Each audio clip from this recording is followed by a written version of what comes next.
নমস্কার, fishing club Barrackpore চ্যানেলে আপনাকে স্বাগত। তো বন্ধুরা, ব্যাকে যে পুকুরটি দেখছেন এটি হচ্ছে ছোট শ্রীরামপুর সামন্ত পুকুর কাকিনাড়া। এই পুকুরটি আগামী 7 তারিখ, 10 তারিখ এবং 14 তারিখ এই 3 দিনই পাস চলবে, তারপর কিন্তু পুকুরটি বন্ধ করা হবে। বর্তমানে এই পুকুরের পাস মূল্য করা হয়েছে 1200 টাকা, যেটা আগে ছিল সেটাই কিন্তু থাকবে।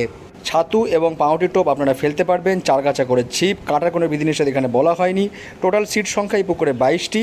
অগ্রিম 500 টাকা দিয়ে আপনাদেরকে সিট বুকিং করতে হবে, নিজের সিট ছেড়ে অন্য সিটে যাওয়া যাবে না। সিট বুকিং করে পাশের দিন না আসলে সেই টাকা কিন্তু ফেরত কিংবা অ্যাডজাস্টমেন্ট হবে না। ভাষা, তলভাষা, অ্যান্টেনা জাতীয় টোপ কোনোটাই কিন্তু আপনারা ফেলতে পারবেন না, চার মশলা করা যাবে না। এই কতগুলো নিয়ম আপনাদেরকে বলে দিচ্ছি। আর এই পুকুরে বর্তমানে কিন্তু কোনো রকম সিদ্ধান্ত নেওয়া হবে না, প্রথম থেকেই কিন্তু সিদ্ধান্তবিহীনভাবে এই পুকুরের পাসগুলি চলবে। এই পুকুরের পরিচালনার দায়িত্বে যিনি আছেন কার্তিক দা, ওনার নাম্বার এই ভিডিওর সঙ্গে দেওয়া থাকবে। আপনারা ফোন করে পুকুর সম্পর্কে বিস্তারিত খোঁজখবর নিতে পারেন এবং সিট বুকিং করতে পারেন। যারা যাবেন বা যারা সিট বুকিং করবেন তারা অবশ্যই নিয়ে এসে চিন্তা ভাবনা এবং সিদ্ধান্ত নিয়ে তবেই যাবেন, আমার কথা বা ভিডিও দেখে নয়। তো বন্ধুরা, আপনারা পুরো ভিডিও দেখতে থাকুন। আপনাদের সঙ্গে দেখা হচ্ছে অন্য কোনো ভিডিওতে নতুন কোনো তথ্য নিয়ে।